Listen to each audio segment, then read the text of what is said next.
Hello, and welcome to Tweezer Thursday here with myself, Alan from the Blue Tweezer channel, and my opponent here, Pat. Say hi, Pat.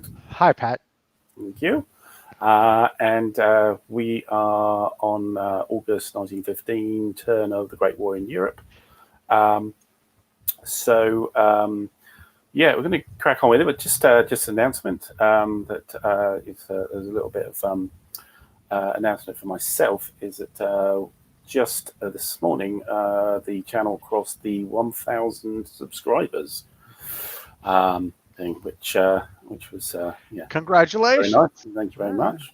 And yeah, I don't know, don't earn any badges or anything like that, but yeah, it's a personal achievement. So here's to the next 1,000, and yeah. But anyway, that's enough of that. And you come here to see what we're doing in the First World War here. So we're on to the beginning of August. I think we did the chits, didn't we?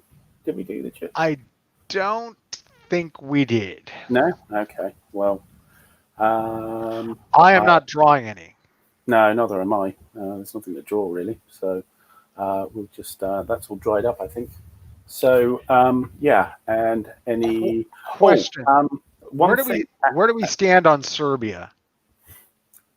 So Serbia, this should be the last turn of the Serbian typhus. So I think he played it on June, and it was three operational turns. So this should be the last turn of Serbia, I think.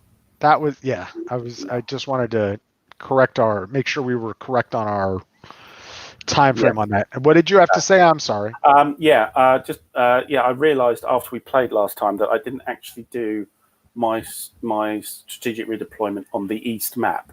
I moved my the British and French coming down to Salonika, but I didn't actually do anything with the Russians. Well, guess what? Neither did I on either. You map. didn't. Okay. All right. Let's do that. Let's quickly a little wind back then on that. So yeah, let me just get the card which tells us how much we got. So yeah, 8 units inside Russia. That's right.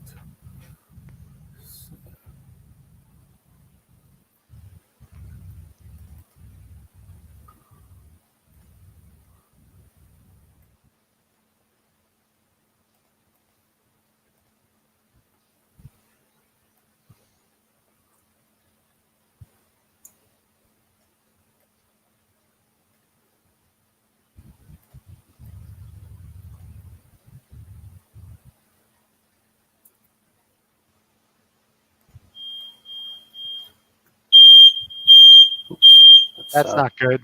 That's the smoke alarm from the kitchen.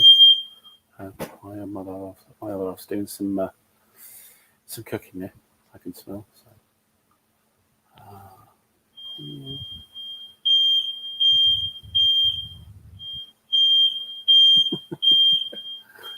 And nicely timed.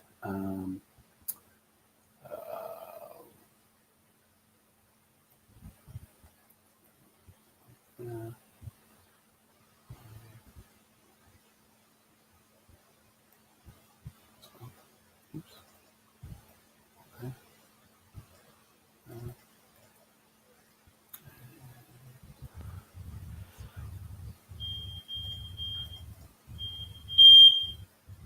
Ooh, it's piercing. Oh, sorry.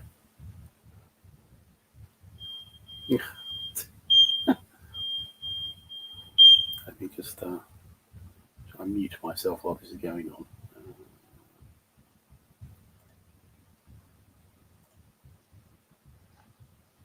Yeah, I'm just muting myself to see if it comes back.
Right. Yeah, it seems to have All right. dealt with it. So I'm done. All right. Yeah, yeah. Just another thing, interesting thing. You asked me a couple of streams ago about the number of devastation zone markers. Correct. Yeah, yeah, yeah. So I had to look into it, and interesting enough, I agree with you. In the GMT version, the Lux version, there is 12 That's what I devastation thought. markers. That's Yeah, what I counted. Yeah.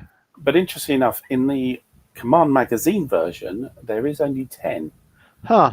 And my version, yeah, on the shelf, I've got the Command Magazine version, and that is only 10. So there's a discrepancy there.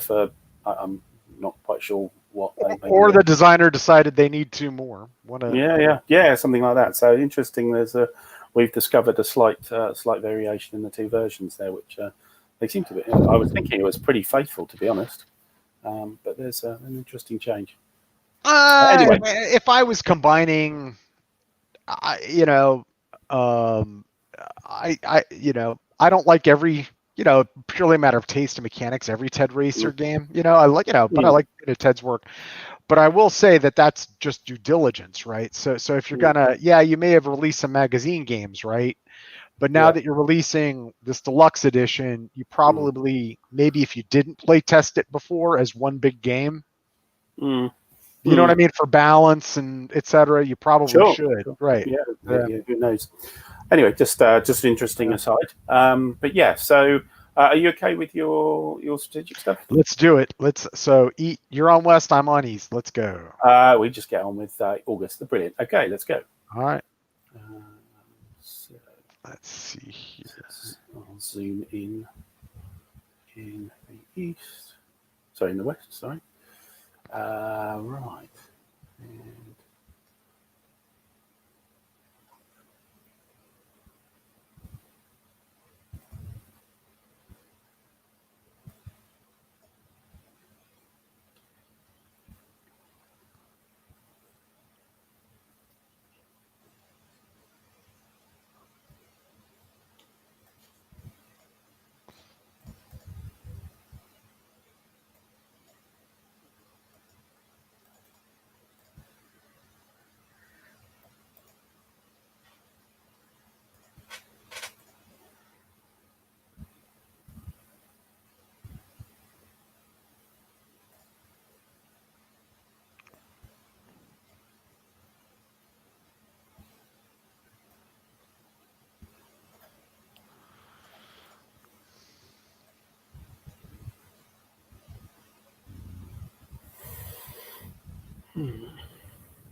Okay.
Okay, I think I'm done. I think I am too. So let us. How many attacks you got? Good question. I Just think, why not just start doing them? yeah, one, two. I think, I think it's just the two. Looks like a lot of British attacks coming. That's what I'm seeing. No, not necessarily. All right. So just Well, yeah, just well, just the two. surprise me. Okay, so we got an attack. The hex with your cavalry. Oh, okay. So a British attack. All right. Yeah. So yeah, these guys here. So you have eight. Eight. Correct. 8, and I have 10, 13, 16, 16, 22, 28, 9, 32. Oh, that's, yeah, 36 would be nice, but yeah, 32. So that's, no, that is right. It's 4. That is 4 to 1, isn't it? Yeah, it's 4 to 1. Yes, 4-1. 4 to 1. -1 for the devastated zone. I'm putting my HQ in, All right. and I'm also adding in an aircraft. All right. I am going to add in an aircraft. Okay, those cancel out. And I'm going to add in new air tactics. Okay. So that makes it a -3. Correct. So it's 3 to 1 -3. And it's the big table, I think, because you've got 4 units. Could be. Defending units 46, it's the big table. 3, yeah, so 3 to 1 -3. Actually, it's a table's a bit of a muchness, really, but yeah, this is going to be a lot of losses. Okay, so let's roll that. One Ooh. didn't matter anyway, so 4-3. All righty then. Worked out. So, Cavalry doing their job. sorry, he doesn't It's flip. okay. He's. Oops. So,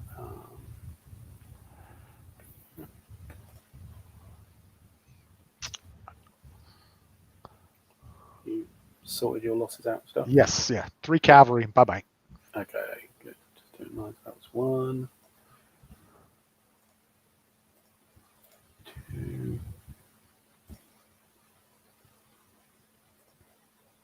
Oh, yeah, these need to be taken.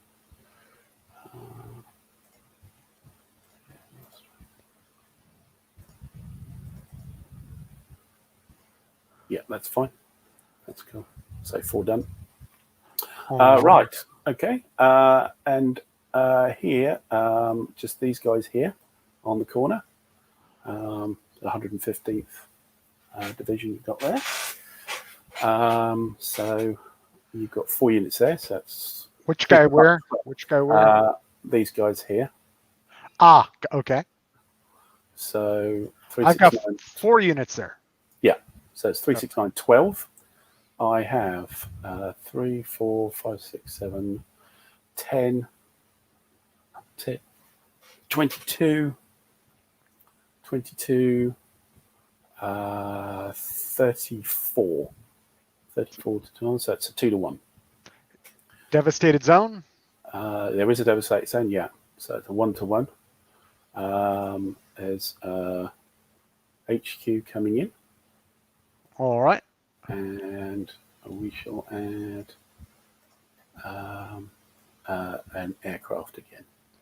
We shall add an aircraft.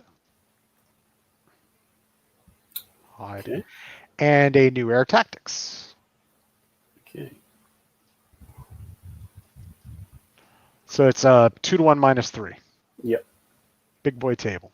2 to 1 -3. Back to 1. 2 to 1, the big table is 4-2. Oops, I've just closed my map. Sorry. That's right. I'm doing my losses from the wrong hex, so I will change that. This is the Western Front we like. Oh, hang on, what's happened? Well, sorry, moved the map while I had something in the air. Yeah. Just undo. Just hit undo. Yeah, it's true. There we go. So I've done 1.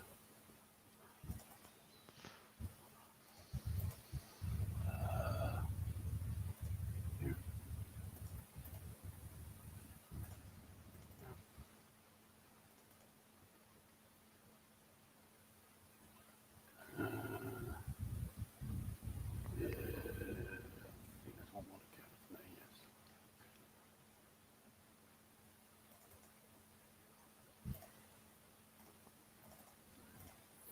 Okay. Yes, I believe that is it. Oh, hang on. Maybe not. Oh, yes, there is another one here, which is near Metz.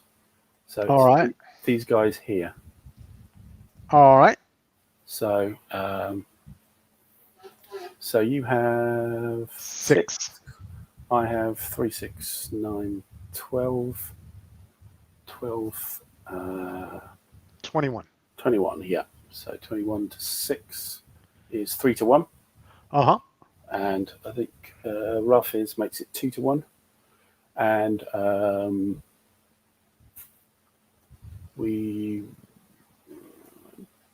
I see no headquarters. no, there's no headquarters. I'm just thinking about the aircraft.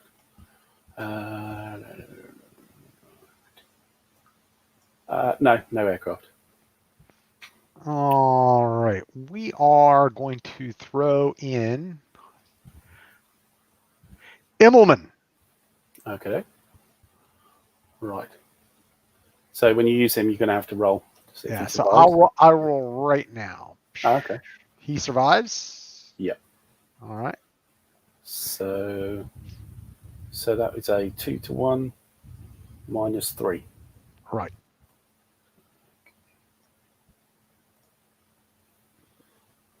2 0.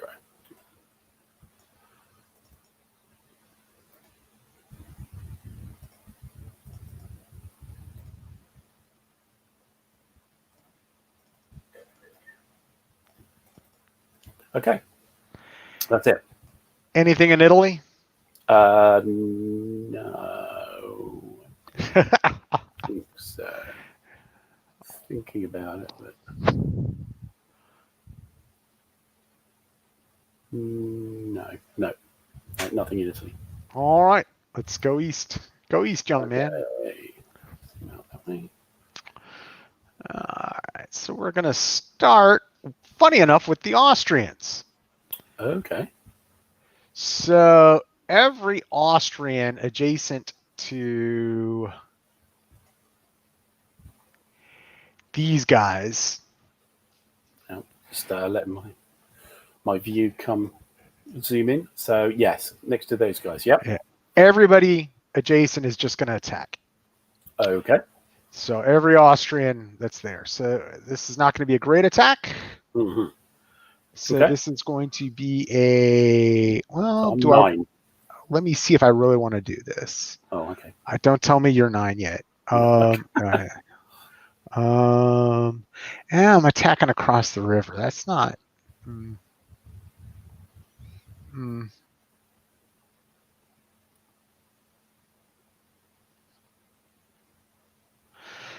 We're not going to do that attack. We're going to attack these guys. Right. With everybody adjacent to them. Okay. So you are 9. 9, and I've got 1, 3, 7, 9. Yep. And then I've got 12. Sounds like a 2 to 1. No, 12. And then I've got might not even be that 14. And then I've got 18, 19. So this is indeed a 2 to 1. Yeah. And do you have any entrenchments? No, not yet. Russians, not yet. All right, so it's a straight up 2 to 1. Okay, and that's the small table. Yes, here we go. Okay. Ooh, a 1. What's that? 2 0. 2 0. So all right, 2 cavalry die.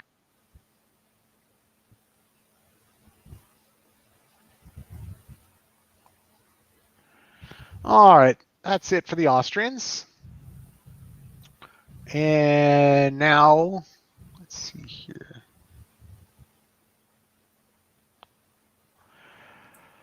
Are we going north? Yes. So everyone adjacent. What do I want to do?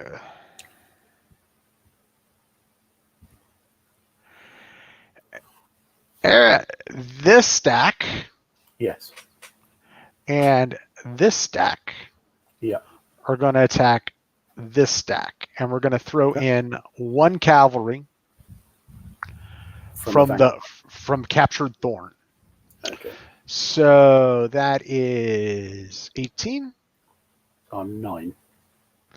That is 24, 28, 29. That's a 3-1. It's 3-1. Yeah, indeed, 3-1. All right, here we go. Middle table. A 2. That's a 1-1. All right, 1 cavalry dies.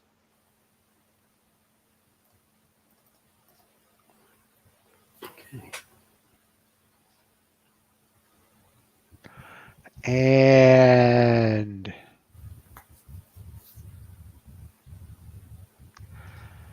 this stack and Yes. 1 cavalry over here Mm-hmm. is going to attack this stack. Okay. So that is. I am 10. You are. I am overstacked, so I needed to do a different move. Oh.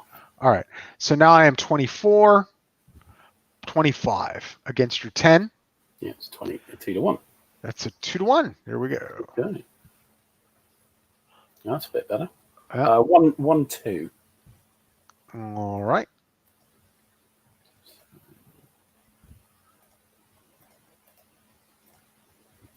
Okay. And 1.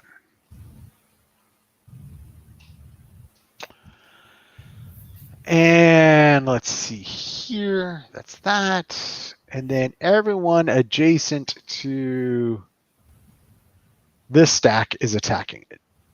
That can. Yeah.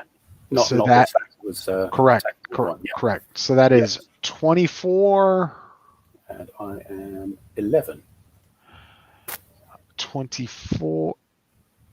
Yes, so that's 24, 28, 29, 30, 32, 39. 3-1. That is a 3-1. Here we go. Ah. That's an E. All right.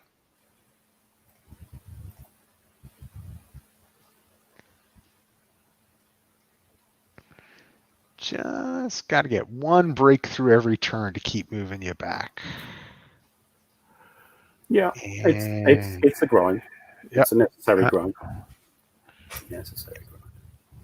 And so that's that. And I think since we can't do anything in Serbia, No. that is my end of my turn in the East. I think it's time to flip. Okay, yes. So let me zoom out in the west. I'll try and get the Italian front in. Probably slightly more interesting. But okay, yeah, and over in the east. Let's go. All right. Okay, so let's see what we're doing down here first, I think. Right.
Gary, hi. Good to see you. Thanks for popping in. Sorry, wasn't looking at the stream. All this concentration.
Oh, hey, Gary, I didn't see you there.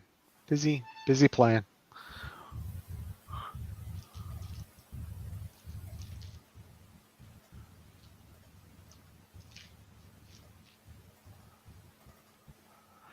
The mod, I would say the Vassal module needs a complete rinse and repeat. Wouldn't you say so too, Alan? With all the errors and the this and the that's, yeah. For this, Yeah. yeah, I could do a little bit of an overhaul, I suppose, but it's all right. I mean, yeah, we had the problem. So the latest version somehow lost the chits, the event chits. Right. So we had to go and do a previous version. So, yeah, that certainly needs rectifying. And this doesn't have a dead box, so it doesn't. That's right. Yeah. So you lose one, or so yeah. That a bit of tidying up. Yes. Yeah. I would agree. Yes, indeed. So I know you're still assiduously moving in the east. I'll be back in like a couple of minutes. Yeah. Go ahead. Yeah.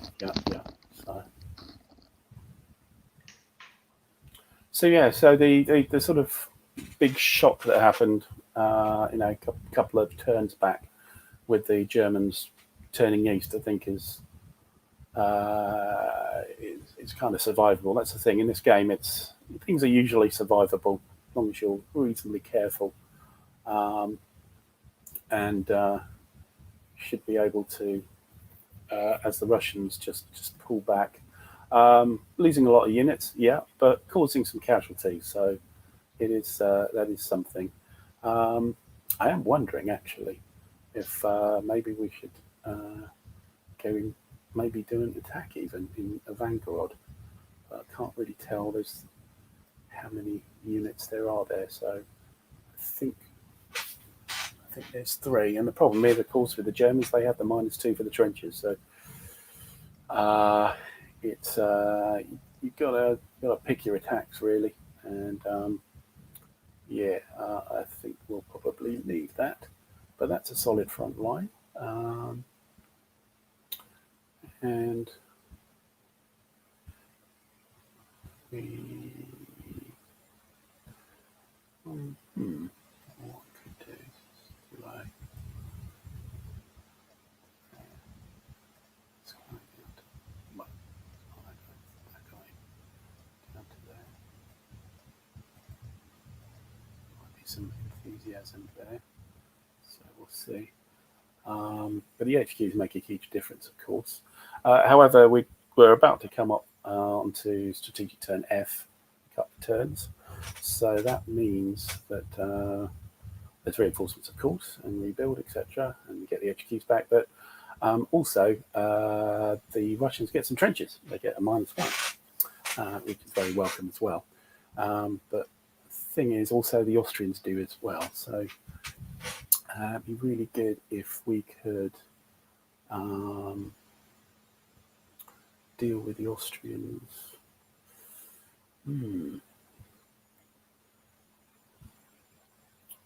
Interesting.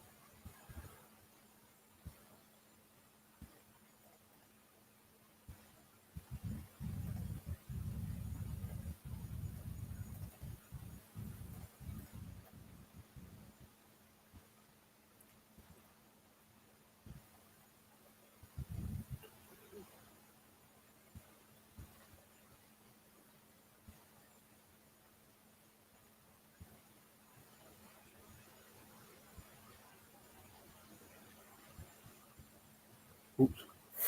Shouldn't look. It's my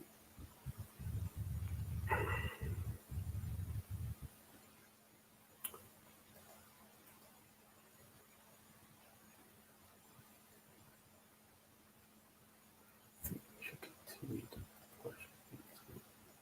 Keep that there for a moment.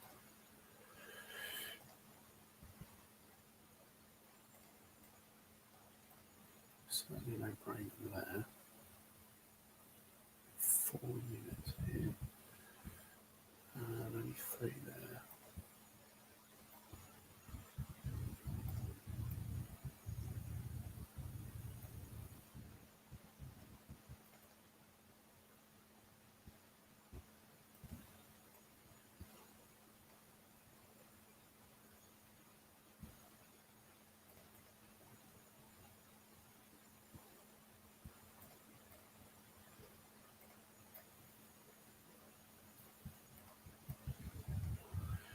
So taking that 6, we have 2, 4, 6.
All right, all right, all right. Right.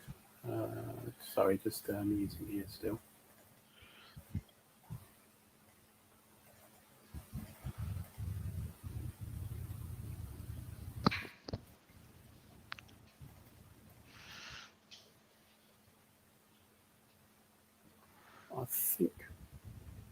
I think we're there.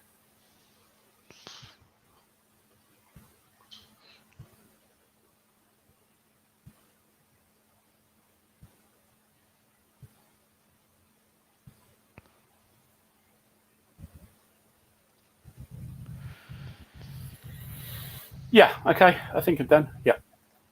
That took a little while. Okay. So in the west. I'm thinking about doing one attack, and I'm being so indecisive. Yeah, we'll do it. Okay. So we're doing one attack, and we're doing it in Italy. Okay. So this Austrian stack here is going to attack this Italian stack here, which appears to be a stack of 1. Yes. So that is 6. And you see the Germans have appeared. Yeah. And so that is, let's see here. That is going to be a 3-1, down to a 2-1 because of mountains. Yes. And that's that. Let's roll. 2-1. A 3. Is a 1-1. That's what I wanted. At least one Austrian Gebirgsjäger unit, Alpine unit. Yeah, they're Gebirgsjäger. Dies to AUV Europe. And we advance after combat and threaten Pieve. Yeah. Thank you, Doke. Right. That's it. Okay. Good. All right. So over to the east. Yep. Any attacks? We have one, I believe. Russians are going to attack Austrians, I'm guessing. Well, yeah, it's kind of traditional. Okay, so yeah, we are attacking the guy on the end of the line, of course. All right. Go ahead. So you have 6, yeah. So I have 2, 5, 2, 5, 7, 10, 14, 14, and 20, 24. All right. And you have 6. So that's a 4-1. And I believe I've got concentric on him. You might. Yeah. Which means it's a +1. Go ahead. 4-1 +1. That's an E. Nope. That's an E.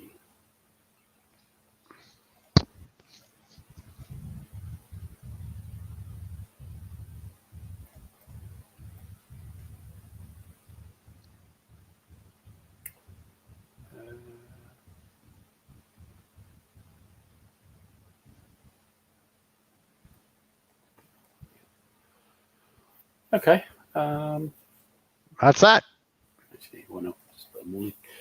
Yeah, that'll do. Strategic movement. Yeah, indeed. Is that at the end of every phase or the final? No. Every operational phase is a strategic movement. All right, let's do it. I will do the east because it will be very quick. Okay, let me do the east.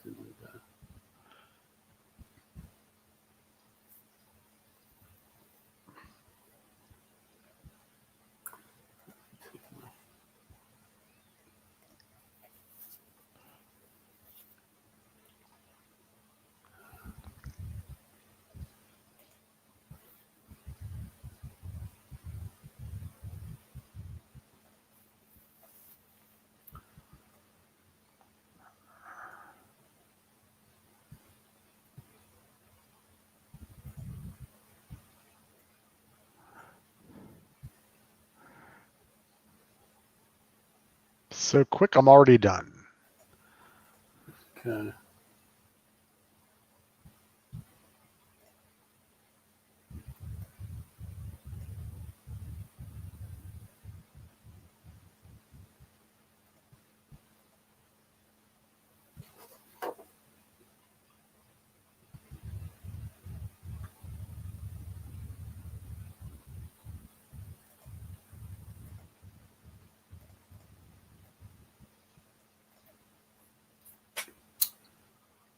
Right.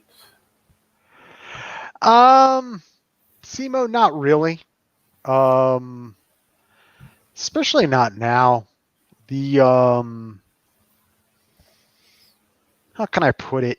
Any gains the Russians make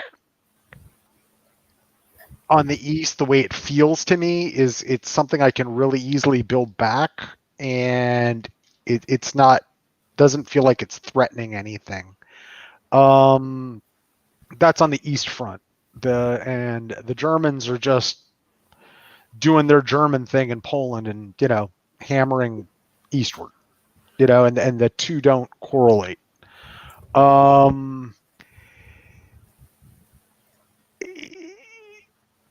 Because of when the German shift east occurred, the entry of the Italians didn't feel like it mattered a lot.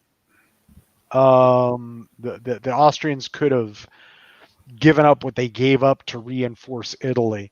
So, like this last strategic phase, I moved a German mountain unit, a Gebirgsjäger division, to Italy, more just because I felt like I could get a little, do what I just did. It gave me an extra unit to flex out and, play some games with the Italians in those mountainous areas in like Trento. But neither side really wants to start hammering each other in the Isonzo because it's just going to be a bloodbath. It just does not look good right now, based on the balance of forces. You need a lot more strength, certainly, but right, yeah. And I'm just not strong enough. So yes, indeed. So the big answer is no. I don't really feel like I'm shackled to a corpse. Yeah, I think the Austrians did well in Galicia in 1914. Right. Really, that I mean, yeah, they did get pushed back, but there wasn't a huge amount of losses. And I mean, there was a couple of problems in Serbia, but yeah. So it was never a big pressure on the Austrians in Galicia. So I think that's served them quite well, really. The front is certainly in the northern, sort of east, was it the northwestern Galicia? Nothing's moved the entire game. It's only been on the south, and yeah, Russians are coming forward now because, of course, a lot of Austrians have left to go off to Italy and down to Serbia. So there's a numerical advantage, and if there is Lemberg there, which is threatened now, certainly threatened, and if the Russians get into there, that's another it's another city, central power city they can own, which is useful. And why not? They can push. But the advances in the south, I don't even fear them because there's no supply line the Russians can establish to like Cluj. It's just not without an HQ. So, and the HQs are a bit dumpy and move very slowly. Right. And yeah, I mean, I'm not sure what it is. The Germans and Austrians have a build capability, and what the Allies are looking to do here is to exceed that, so they can't get everything back. And with the German attacks and also with some Allied attacks, the Allies, if you add all the Allies up, starting about this turn, I think it is, then the Allies have more capability to build stuff back now than the Germans and Austrians. So the attrition is starting to favour the Allies at the moment. So doing some attacks and it goes not very well is okay. It's not that I'm sort of running out of troops or anything like that on the Allied side. And it's all about relieving pressure and pushing where you can be or you can't be, kind of thing. And That's kind of the idea on it, and that's how the dynamic kind of works with the game, I think. That's all wonderful, Alan. Are you done moving yet? Yes, I All am. right, all right, all right, all right. Sorry. So let me Just, yeah. let me go to the west and see what I'm at.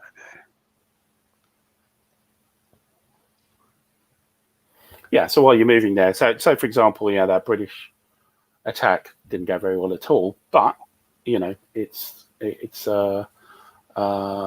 could have pushed, and even the French attack wasn't brilliant, but again, it knocked a few spots off, and that's kind of what you got to do, especially with the trenches, etc. And so, certainly with the big table, if you're going to say, right, I am going to get some losses here, you will cause some losses. The big table, well, there are some zeros and ones, etc., but that's like 1 to 2. The rest of the table is 2, 3s, and 4s, and possibly 5s in defensive casualties. So there is a worth to doing, certainly when you get the big stacks, doing attacks just to cause casualties, and to try and get ahead of a replacement curve, I suppose. So yeah, it's all right. I think I'm done. So let's yeah. go to Right. So we're on the hour. How do you feel about? Let's save it. It feels like the way to do it is Yeah. we seem to do a turn in an hour and 15 minutes, and that seems Yes. to. I have a feeling the next time we go, we'll be able to do the turn and the strategic, because the way these work, and it's funny, and you can see it, is like you begin like the summer season, and then everybody runs out of steam by the last turn. There are just fewer attacks, or you've got to reload, as they say. That's right. The HQs are used up, so all the planning and the artillery shells and all that kind of stuff has dissipated. So, but you can hold some stuff back, certainly, sort of keep it going gradually. And I think there's a certain, that's part of the game as well. 1915 went kind of for the Allies anyway. Historically, the Germans didn't launch any attacks. I don't mean historically, I mean me. And like that last, I think none of the turns are really good for you, and certainly this last turn wasn't. But that's because I opted to go defensive. From the very but that's it. But what it is then is about exerting enough pressure so that there's casualties. There's German casualties coming off the board. Right. There was maybe a little bit of progress, and you can't think in sort of the good old blitzkrieg terms. Okay, I'm going to stick around there and stuff. Right. Let's have a go at it. And when I'm on the defensive, that's how I look at a turn, right? So, like that's what I mean. So, like this last turn, right? On the west, I was very happy because I lost like a couple cavalry units. Yeah. So it's like, all right, so I didn't really lose anything. Yeah. And then on the east, I expect to take losses because I'm attacking. Yes. Yeah, indeed. But as I say, the 3 turns together kind of add up. Right. And so it's. I mean, you could have taken a few more casualties there, but you didn't. You could have taken less, but you didn't. Kind of thing. It kind of sort of averaged out. And as I say, you took the 1 hex against Russia, with about 4 attacks or something, and the Russians go, yep, good, great, right, keep doing that. Right. A hex a turn gets you nowhere in Russia. That's very significant, and I mean, Warsaw's safe for the strategic turn, so that's okay. That's all you can ask for. So yeah, exactly. Yeah. So I look at from a losses standpoint. I've gotten to the point where what I do is, and I kind of discount the cavalry units. They're like freebies just to be casualties. Yeah. So I look at my losses and I say, all right, so what did I take? Right. So, and I know like with Germany, I have 28 resources to play with. Right. Yeah. Yeah. So I look at my units and I see 1, 2, 3, 4, 5, 6, 7, 8, 9. So I've taken 9 losses. So I'm like, that's a great season. Yep. If I'm making progress on the front I want to make progress on, right? And then and he's trying to attack me and do attrition, right? You know, if I'm like it significantly under my resource mark, that's great. Yeah. You know, right? Yeah. And Sure. then the Austrians, so looking at them, it's kind of my same marker for success, right? So taking away the 2 cavalry losses I took, I've taken 1, 2, 3, 4, 5 units. Yep. You know? Yep. So my big thing is like in this game is like, all right, I want to do stuff in the east. That's what I'm trying to do. To me, a risky attack is what I did in Italy.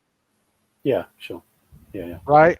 Yeah, Yeah. you know, do you want to even if it's just a couple of units, right? Do you want to take a risk there? It's not your prime, you Sure. know, and I see what I did and it paid off. It made you strategic move guys. You're like, oh crap, right? Yeah, Yeah. weaken other parts, Yeah. right? Yes. Right. That's Relief, it. and it's the same thing, like you said, it's relieving pressure, you know, preventing attacks in other places because, you know. Yeah, no, indeed, that's right. Yeah, the thing is, I mean, if you look at the resource chart, so the Central Powers are actually at their best at the moment. So Right. well, next turn will be your sweet spot as your maximum, and then one turn you keep that, and then it starts to die off. The Austrians start to lose bits. The Germans keep going for a while, and then they start to drop off. Maybe in like about sort of was it like 4 or 5 turns after that. However, on the Allied side, they're still ramping up, so it's still going to be a year before the Allies get their maximum replacements in the game. You're looking at sort of strategic turn J or I probably. So that's 4 turns until we get sort of peak. Peak replacements there, and that's even discounting things like when the Americans come in. And so, I think overall the game strikes a nice balance, right? So some of these things are absolutely, it's a battle of attrition, right? You know, and so it absolutely nails that, but you do get to make choices, you know, and tactics do matter. Yeah, and also your U-boat warfare helps. You know, that strips out some dice roll of a dice roll of British resources out. You know, that helps as well. But you're never going to win, and that's as it should be based on the war, right? Yeah. Like you said, you're never going to blitzkrieg. It's about constant.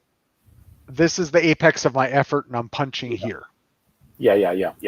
And until we get the stormtroopers and we get the tanks, right? Yeah, it's not going to be amazingly exciting as far as board position goes, really anywhere. Even down in the sort of Serbian area now. I mean, that's not going far now. I've got a lot of stuff down there, and it's going to be difficult for the Central Powers to do very much down there anyway. So yeah, it's but this is interesting. It's interesting position certainly, but it's we'll see.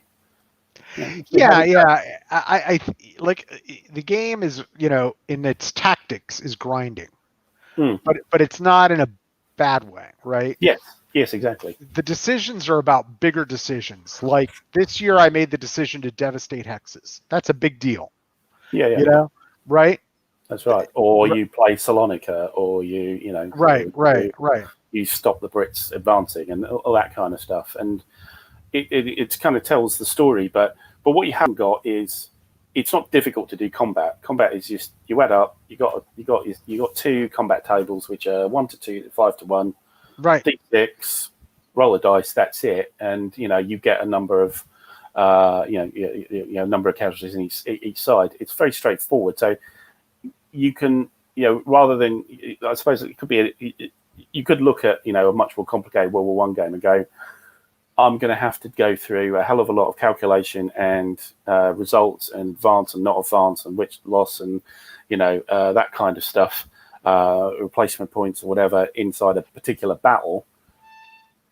Some bit of you goes, oh god, don't worry about it. Right. Well, it's funny. But here, it's not a problem. It's not a problem because they go, okay, I'll do like 2 attacks, fine, and you count them up, odds, roll the dice, bang, next one, kind of thing. It's very easy. You and I were talking about this offline, and that's so we had played, like, you're playing Twilight in the East now with Jordan, and you and I had, before we did this, we had talked about doing what is it? Offensive Outrance, offensive Outrance. Yeah. But when we really looked at it, it's this really complicated, especially in the West. I think less so in Twilight in the East, right? But it's what you just described. It's this incredibly complicated combat system, right? Yeah. Where but you're on rails. Yeah. About what you're doing strategically. Yes. There isn't and because it's such a compact area. There's not a lot of, there's no great maneuvers. So it's all just about going through this complicated system and grinding. Yes. Yeah. And I mean, it does the actual steps and stuff, the things like the artillery superiority and, the step loss versus just the combat results table, and then the effectiveness of several. That all stuff I think is really good, and it really kind of works as a simulation of 1914. It's not trench stuff. No, it's 1914 only, and it does a really good thing. But it's whether whether you get bang for the buck out of that. I mean, I particularly do. I'm playing with Jordan on Tuesday, so I'm fine. It probably wasn't quite your cup of tea because there's not the flexibility in that system. I actually like the system. Yeah, the way it did business. It was it was when we examined playing the campaign. Yeah. Right, and all the special rules that are involved there. Not that they're complicated, but in the fact that they took away a lot of choice for both sides. Right, so you end up and because you're not dealing with the wider geography that you are in the East, it's like, all right, so I've got to do this Schlieffen plan exactly the way Schlieffen did. Yeah. Completely the way he did. I think you've got more flexibility on the Schlieffen side because the strategic objectives were in Belgium. They weren't actually even in France. So you needed to get into Belgium and then you kind of could dock yourself out. But there was a restriction about going towards the coast, which you did in this one. You can't really do that in Offensive Outrance at all. Yeah. Well, I mean less about so without getting into the game language, right? I don't mean the plan itself. Yeah. I mean like the rules about the rail lines. Yes. Like they want you to execute the entire plan. Mm-hmm. Exactly, exactly the way they did in 1914. Yes, absolutely. Yeah. So, and there's penalties if you don't. So, what the simulation is about, certainly in 1914, is about, can you do better than history? How they did it. Can you work out a way of doing this better than Moltke did? And Joffre, but you are still doing. You're in the seat of Moltke and Joffre in exactly the plans and everything like that. There's no sort of like in this, you could go in lots of different directions if you wanted to. You could try and push in the middle rather than outside and stuff like that. You could push in the south if you really wanted to. Where there's no real way of doing that because the strategic objectives at the start are fixed. I completely understand. Personally, I'm quite happy with with that kind of challenge, as in saying, here, you're on the same rails, but can your train go faster? Can your train go better than theirs? But I'm okay with that usually. I think I agree with you, but I think you're underselling. It's not just about those strategic objectives in Belgium. It's about the fact that you can't move west at all on the French map as the German player. You know what I mean? Outside of that small 8 hex axis. Yes. Okay. Because of the train special rule, and that's what really turned me off to it. Yeah, no, fair enough. Right. So you can't even do what 2 years before they were discussing, which was a wider wheel. Yeah. You've got to do the shallow wheel that they settled on in 1912. Yes. Yeah. No, indeed. Yeah. Right. And I think they did that. I don't. Frankly, I don't know why they did that. And from what I've observed in Twilight in the East, with the scenario you're playing anyway, there's strategic objectives, but there isn't these other Chrome rules that keep you like, well, you've got to attack on a 4-hex axis, pal. Mm-hmm. With this arm, that's not going on. Yeah. So I don't know why they did that, for balance reasons, or they fell down the hole of simulation. But that one piece, having, because we played it a few times, right? Gotten into the system, I was like, this is just no, so certainly for the French player, you're just reacting. Mm-hmm. After conducting 17. Yes. And for the German player, you've got to do this. You've got to go take these Belgian objectives and then turn on this 8-hex corridor and go south. Mm. Yeah. Yes. Yeah. Indeed. Yeah. No. Indeed. You're right. So you're right that the Galicia one does give you a lot more scope, because there's a lot more open space. Right.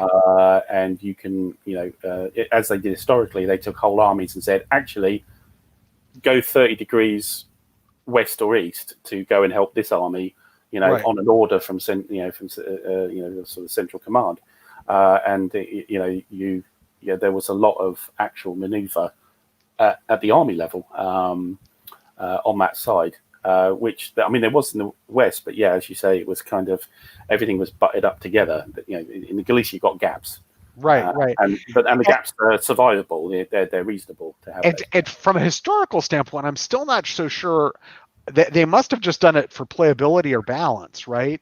Mm. Because it kind of rang hollow to me, and then I dug into the history a little bit about it, right? Yeah. And it's exactly what I remembered, which is the French discussed it and never intended to implement it because it would destroy their entire northern railway network. Yes. Yeah. So it wasn't. So they kind of said, well, if the Germans move this 1 hex row west, right, into this gray area on the map, then it creates a dead zone. Yeah. Automatically. And I think they did that because they were probably having problems with balance.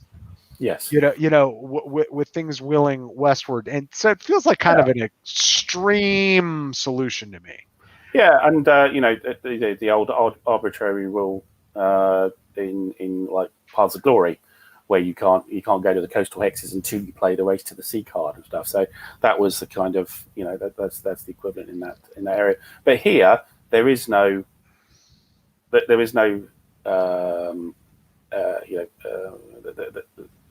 there's no stricture at all, really, other than starting position right around the age.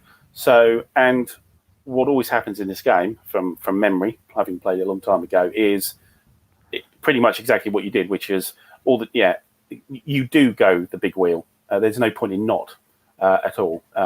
It's in fact kind of, if you like, almost a little bit of reserve. If you don't go to take the channel ports, what the hell are you doing? Kind of thing. Right. And Belgium's notwithstanding, it kind of always ends up, and I kind of said, genuinely ends up on the Somme kind of thing in this game, because there is that freedom, and if you have that freedom, then you're going to use that freedom. It almost, so even though there's no stricture, there kind of ends up being a bit of a stricture, because why wouldn't you do it this way, kind of thing. So yeah, which is that's interesting in its own right as well. But there's no expectation in this game of the Allies keeping the channel ports at all. It just never happens, because it's easy just to walk a cavalry unit over there and off you go, and you're all done. And there's it's easy, it's an easy thing to do. Yeah, I've yet to play the. There are a lot of stabs. When you and I were talking about this the other day, a lot of stabs at World War I at the, this level. Yeah. And I think this game, of all the ones I've played, comes a little bit closest. Mm-hmm. We were talking about La Grande Guerre has its positives and its negatives. Yes. But I do think Ted hit on something with the no Zox and division is the scale. Yes. Yeah, it's the counterintuitive thing of, your supply will, being cut off will completely kill you immediately. Therefore, you never have a gap. If you have a gap, you're asking for it, kind of thing. And so it's the same with Bars of Glory, which he did as well, which was, sort of don't leave those gaps, otherwise you may just lose the game. And you kind of think, well, why would you lose the game if that happened? But you're saying, well, no. What he's trying to do is get you to that mindset of, I can't leave a gap, because historically it was a very dangerous thing to do, or the supply was so constricted along rail lines and things like that that you did organize yourself in that way. So it's sort of it's like a counter. I agree. Which is it's a brilliant idea, actually. And I remember when Paths of Glory came out, everybody was going, "What the hell is all this about?" And everybody, oh, actually, no, I get it now. That's true. And I mean, Le Grand Guerre is army level anyway. I mean, it's court level, but what you're moving on the board is armies. So I mean, the Western Front is only 8 hexes or something like that long. So it's a completely different scale, and it's a kind of a kitchen sink thing as well. And it's interesting now that when you've got something like the Grand Guerre, or Offensive Outrance, or this, or even things like Guns of August, which is probably closest to this, but it's not an enjoyable experience as this is. Right. At sort of division level, high stacks kind of thing. Those treatments are so different certainly the 1914 bit is a fairly, it's quite varied in its treatment. But of course, these ones do go beyond 14. I think, the more I think about it, I think what I found disappointing about that title anyway, okay, is the scale. I think they just picked the wrong campaigns. While the Schlieffen plan is historically fascinating, and a great read, in terms of like playability, something like Caporetto at that scale would be far more interesting. Yes, of course, but of course it's a 1914 based game. It's a war of right. But you could you could look at maybe Operation Michael and some of the 1918 stuff, Amiens, those kind of where you've got that maneuver that not quite as 1940 had, but in a similar capability. Or even the 1915 von Maxen's 1915 campaign.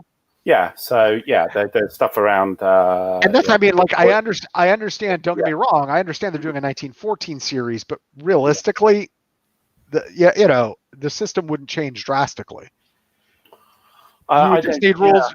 You would just need rules for fortifications or trenches. And add that in, and it would probably become tedious. To be honest, it would probably become very tedious, I think. With the trench lines rather than what it is at the moment.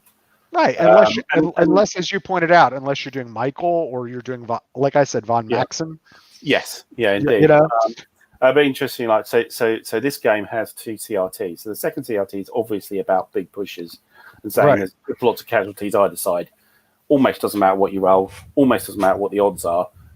Both sides are going to bleed, kind of thing. Whereas the little one is more about an actual result.